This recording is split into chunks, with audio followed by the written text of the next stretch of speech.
Saudara, polisi mengejar pelaku balapan liar di Kabupaten Polewali Mandar, Sulawesi Barat yang coba kabur saat akan ditangkap.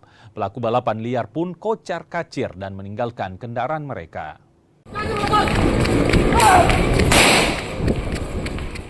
Tembakan peringatan dilepaskan polisi untuk membubarkan aksi balapan liar di Jalan Trans Sulawesi, Kecamatan Tinambung di Polewali Mandar, Sulawesi Barat. Aksi nekat pelaku balapan liar dan penonton sempat kocar-kacir hingga meninggalkan kendaraannya saat mengetahui polisi datang. Warga sekitar yang terganggu dengan aksi balapan liar turut membantu polisi mengamankan kendaraan yang ditinggal. Sebanyak 18 motor yang diduga digunakan dalam balap liar disita.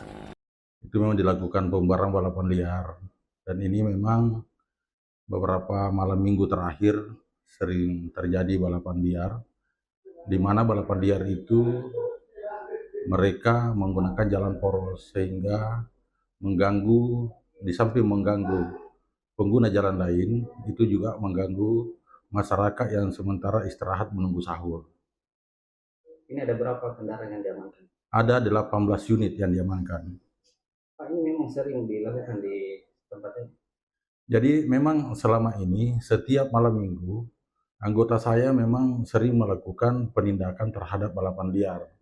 Nah, di mana balapan liar ini karena sudah sering kami lakukan untuk sosialisasi, memberikan pemahaman kepada masyarakat untuk tidak melakukan, tetapi masih sering terjadi dan pelaku-pelakunya itu bukan masyarakat di Kecamatan Tinambung, karena kebanyakan yang pelaku-pelaku balapan liar ini berasal dari kecamatan lain seperti di Alu, bahkan ada yang dari Majene dan Campalagian.